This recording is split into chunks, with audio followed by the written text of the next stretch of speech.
Bapak, Ibu, saudara-saudari yang terkasih dalam Yesus Kristus, Shalom, salam sejahtera bagi kita semua.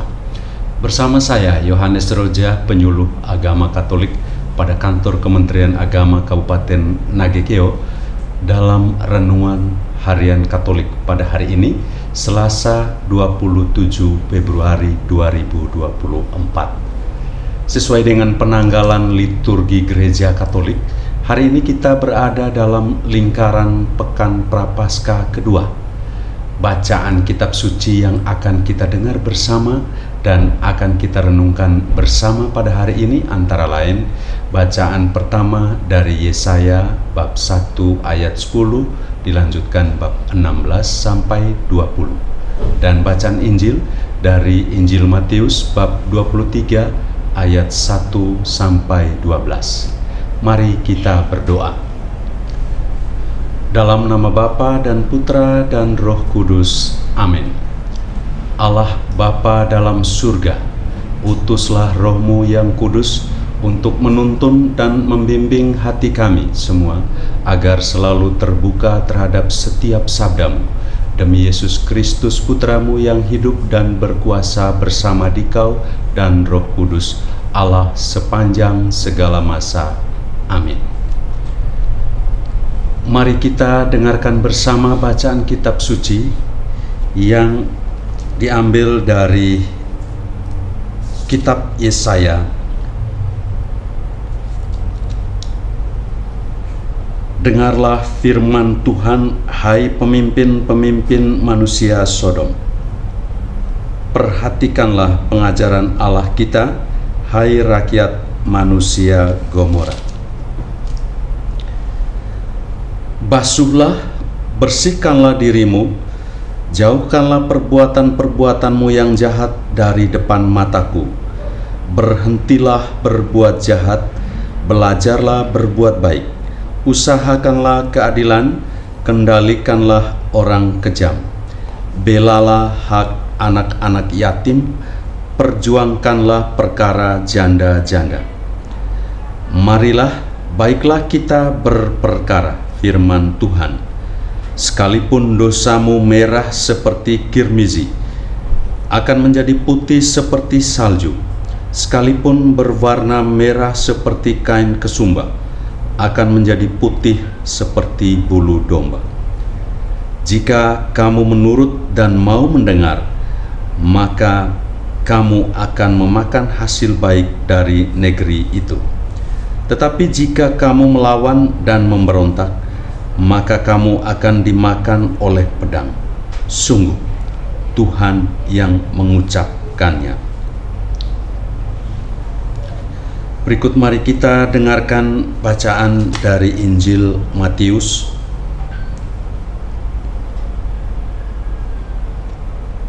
Maka berkatalah Yesus kepada orang banyak dan kepada murid-muridnya, katanya, ahli-ahli Taurat dan orang-orang Farisi telah menduduki kursi Musa. Sebab itu turutilah dan lakukanlah segala sesuatu yang mereka ajarkan kepadamu.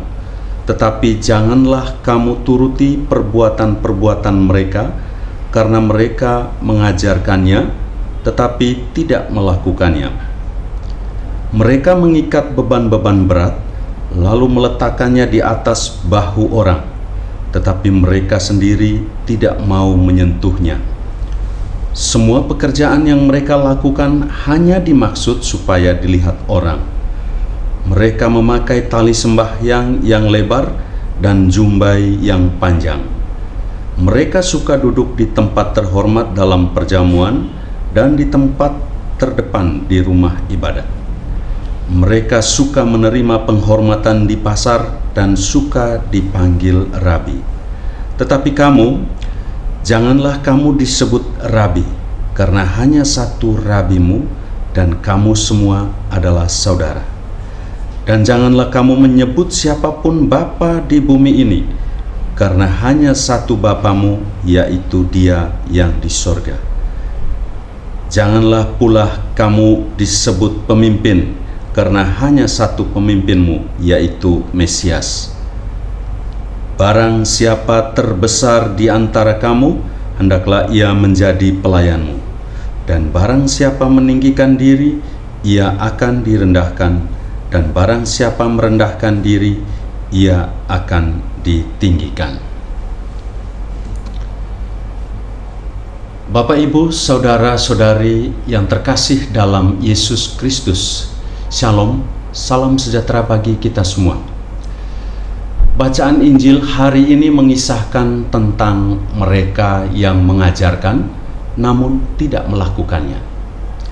Dalam bacaan Injil hari ini, kita mendengar bagaimana Yesus memberikan teguran kepada para ahli Taurat dan orang-orang Farisi. Yesus menegur mereka karena para ahli Taurat dan orang-orang Farisi selalu mengajarkan ajaran Allah, namun mereka sendiri tidak mengamalkannya dalam kehidupan sehari-hari. Mereka lebih suka membebani orang lain dengan aturan-aturan yang berat, namun mereka sendiri enggan untuk membantu memikul beban tersebut. Mereka lebih mementingkan penampilan dan penghormatan dari manusia daripada melaksanakan aturan dengan ketaatan yang tulus kepada Allah. Oleh karena itu, kita diajak oleh Yesus sendiri untuk tidak hanya menjadi pendengar firman Tuhan saja, melainkan juga untuk menjadi pelaku yang taat. Maka pentinglah bagi kita untuk hidup sesuai dengan ajaran yang kita terima, yakni bukan hanya mengatakan tentang sesuatu yang benar, tetapi juga mampu untuk melakukannya atau mempraktekannya dalam hidup sehari-hari.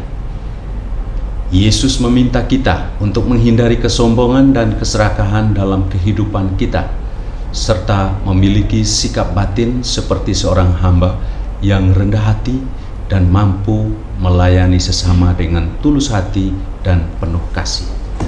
Dalam bacaan pertama, kita mendengar panggilan Allah kepada kita semua untuk bertobat dan berbalik dari kejahatan.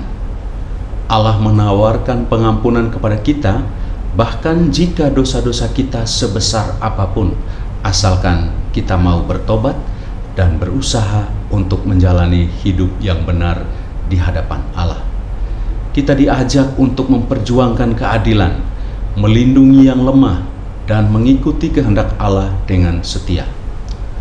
Tujuan terpenting dari kedua bacaan dari kitab suci, kitab Yesaya dan Injil Matius yang kita dengar pada hari ini adalah untuk mengingatkan kita akan pentingnya kesetiaan kepada ajaran Allah dan keadilan dalam hidup kita sehari-hari. Kita diminta oleh Yesus untuk menjadi teladan yang baik bagi orang lain dan harus hidup dengan integritas dan kasih, serta selalu siap untuk bertobat dan mau memperbaiki diri. Pesan buat kita semua orang Katolik di dalam kehidupan nyata sehari-hari ialah pentingnya hidup sesuai dengan ajaran Allah, menjadi rendah hati dalam pelayanan kepada sesama, dan selalu siap untuk bertobat dan memperbaiki diri. Kita harus menghindari kesombongan, keserakahan, dan penampilan belaka, serta mengutamakan keadilan, kasih, dan pengampunan dalam setiap tindakan dan keputusan kita.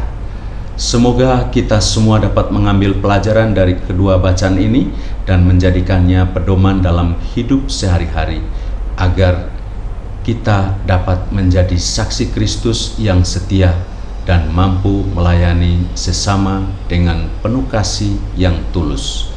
Amin. Mari kita berdoa. Ya Tuhan yang Maha Penyayang, ajarilah kami menjadi teladan yang setia dalam menjalankan ajaran-Mu. Bantulah kami untuk hidup dengan kesetiaan kepadamu, rendah hati dan penuh kasih kepada sesama. Engkaulah Allah yang Maha Mengampuni atas segala dosa yang telah kami perbuat. Semoga kami senantiasa siap untuk bertobat dan mampu untuk memperbaiki diri kami, agar menjadi lebih baik dari hari ke hari. Sebab Engkaulah Allah yang kami puji kini dan sepanjang segala masa. Amin. Dalam nama Bapa dan Putra dan Roh Kudus. Amin. Sekian dan terima kasih. Sampai jumpa di edisi podcast berikutnya.